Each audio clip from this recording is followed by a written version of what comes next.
Hey y'all, it's Devin, aka Auntie Alien, and today I'm here with Aminah's Adventures, who also lives in Ecuador. And we're going to be talking about our experience as Black women, why we left the United States, and then you can tune into Aminah's channel for part 2 on how it is being Black in Ecuador. So, hi Aminah. I'm so excited Hello. for this. I am too. It's going to be fun. Yeah, for sure. So you're in Manta, which is about 2.5 hours north of where I am. Yeah, I think it is about 2 hours. Yeah. Yeah. So, I mean, that's exciting. But first, I want to talk about like what it is that made us leave the United States as Black women. Yeah. So you moved here before me. So do you want to just like glaze over like what it meant for you and why you decided to come here? Yeah, I can. So I guess for everyone that's new to me, feel free to check out my channel. But I moved here to Manta, Ecuador about 3 months ago now, in September. And long story short, last year I wanted to move abroad, and I was really thinking about moving abroad, but more just like a sense of exploration. After I studied abroad, I kind of caught the travel bug, wanted to just travel before going to law school.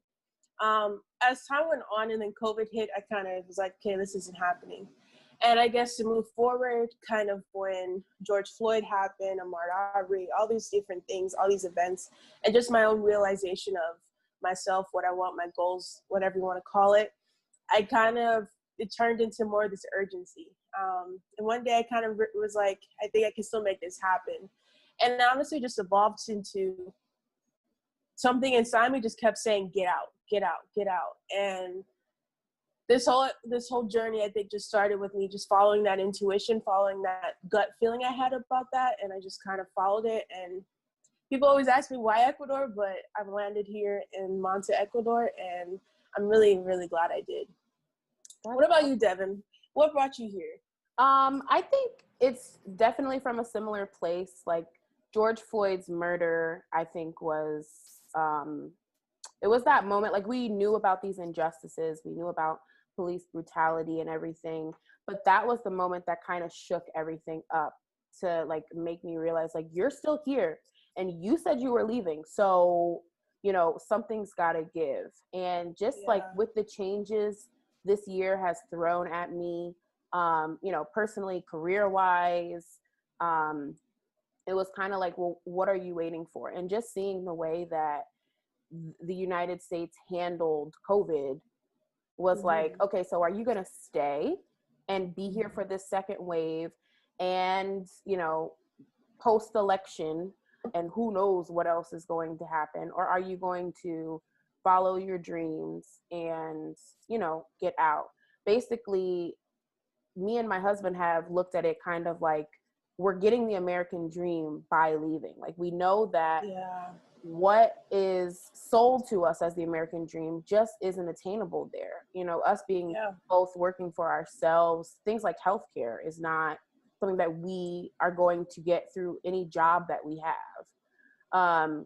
So we want to have opportunities, but we don't want to have to pay $1,700 when we go to the dentist if we need a root canal. And literally that's what you're telling me, man. You're telling me.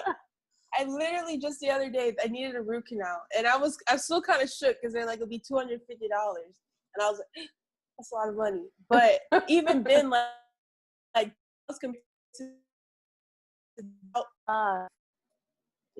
it's crazy. Yeah. I mean, I don't like to use that term, but it's wild. It's wild. For sure. Yeah. And my husband went to the dentist right before we left because he had a toothache. And that's literally what they quoted him. It was going to be $1,700 because we didn't have dental coverage. So it was that on top of just like dealing with so many people that, I don't know, they were performative activists, people that I thought really had my back. White people who I really thought had my back and understood what I was going through, just showing their true colors, was really like, okay, well, y'all are not in my corner anyway. So I need to go to a place where I can have equal access to things. and be in a place where I'm not looked down upon because of the color of my skin. Like, Yes. you know, that is, being Black is definitely, you know, it's made me who I am, and I don't want people to doubt me just because of that. Mm-hmm. Yeah. Oh, so go ahead. Oh, no, you're good. No, I definitely read what you said about, you know, people in your life not showing up for you as like you thought they would. That definitely resonates for me, because I think that was a big component of that time. Because when George Floyd happened, I just remember when I watched that video, I just had an out of body experience. I felt like I was like, I don't even know. Because I tell everyone, I think the difference was between now and before, when all these injustices happened previously, was because of COVID, we were forced to sit still. We were forced to look at it. We weren't, you know, distracted by whatever, like capitalism and working and have to just focus on this, and this. Like the grinding kind of slowed down. So you were forced to kind of sit in it. And I think, yeah, show people's true colors, because I think that was a very isolating time for me. I think I looked around, and certain people that I, you know, once confided in, thought they were like my people, my family, like people, whether they're like, and most of the times they're non-Black, a lot of them like kind of, it showed a different perspective. It showed a different side. And I was just like, I'm not willing to compromise me being half, like I can't like compromise myself in a friendship, relationship, whatever the case may be, if I can only be part of me. If you can't accept me for all that I am, if you can't carry that, you're not willing to deal with it. Because a lot of people are just like wanting to ignore it or act like it wasn't happening. And I'm just like, do I want to be in a space where I cannot be my full self, or I feel like I have to be stifled in order to be seen or heard? And that's not even truly being seen or heard. So yeah, it's difficult. And I think that those are like those not small, but those are the components that kind of push you to making a move like this, because you realize, why am I settling for less when I know there's more out there? I know it. Yeah, for sure. My great aunt, actually, she's my grandmother's sister, asked me on a family phone call after we told them, you know, we're moving. She said, do you feel like you're betraying your ancestors by leaving? And I don't. And this is why. So my grandparents were active in the civil rights movement. My grandfather was a pastor, and they were very outspoken on civil rights. And I think without them, and my ancestors before them fighting for my opportunities that I did have in the United States, I wouldn't have been able to even make this decision to leave. So it doesn't mean that I can't still be an activist. It doesn't mean I still can't use my voice and my platform. But I was really feeling, especially after Breonna Taylor and then the verdict of the Breonna Taylor case, I was feeling like I needed to be in a place I could heal before I do anything else, because I was spiraling. I was having panic attacks. I was feeling anxious. It got to the point where I didn't want to go out without my husband. I didn't. I stopped going out. That's the wild thing. I literally stopped leaving the house. It's crazy. And I would get anxious if I was out too long, even in the daytime, you know, without him. It was just, who's following me? Who's looking at me? And yeah, it just got to be too much. And so it doesn't mean that I'm betraying anybody. I see it as I need to take care of myself. And I wanted to be in a place where, you know, it was more laid back. I didn't have to worry about people thinking, you know, the worst about me just because of the color of my skin. And I needed to prioritize my health. So exactly. I always hold on to the quote that I think, because I kind of had the same thing.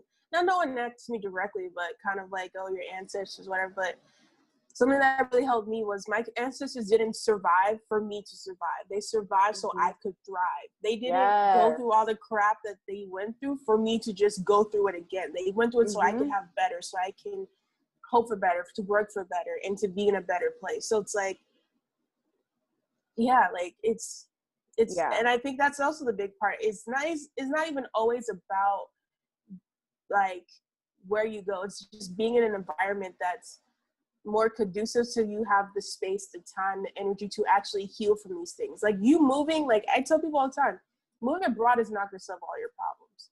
But if your problem is the environment, then maybe, just maybe, being in an environment that's more conducive to where you can deal with those things, yeah, you might find your answer. Exactly. Yes, exactly. I wanted to be in a place where I could thrive.